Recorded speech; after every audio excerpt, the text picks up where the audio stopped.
Le vent soufflait violemment ce soir-là, comme s'il voulait arracher les derniers espoirs accrochés au cœur de Lina.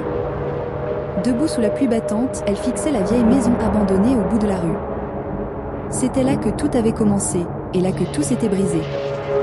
Quelques mois plus tôt, Lina vivait encore une vie simple. Elle riait facilement, rêvait beaucoup, et croyait que rien ne pourrait jamais vraiment la toucher. Puis un jour, son père disparut sans laisser de traces. Pas un mot, pas un signe. Juste un vide immense.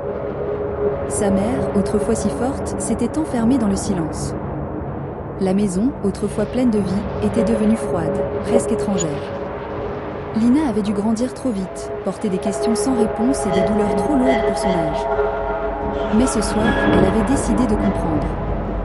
Elle poussa lentement la porte grinçante de la maison abandonnée. L'air y était lourd, chargé de souvenirs oubliés. Chaque pas résonnait comme un écho du passé.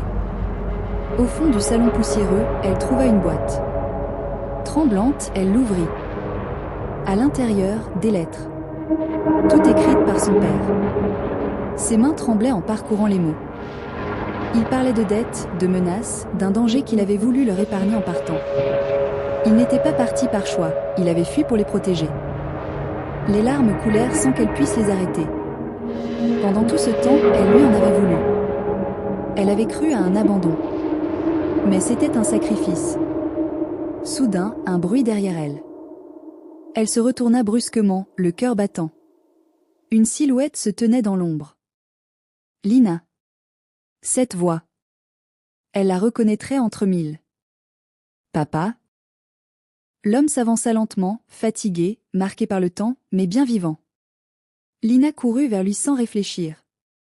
Elle le serra comme si le monde pouvait s'écrouler à nouveau à tout moment. Tous les silences, toutes les douleurs, tout disparaissait dans cette étreinte. Mais au fond d'elle, elle savait que tout n'était pas eux.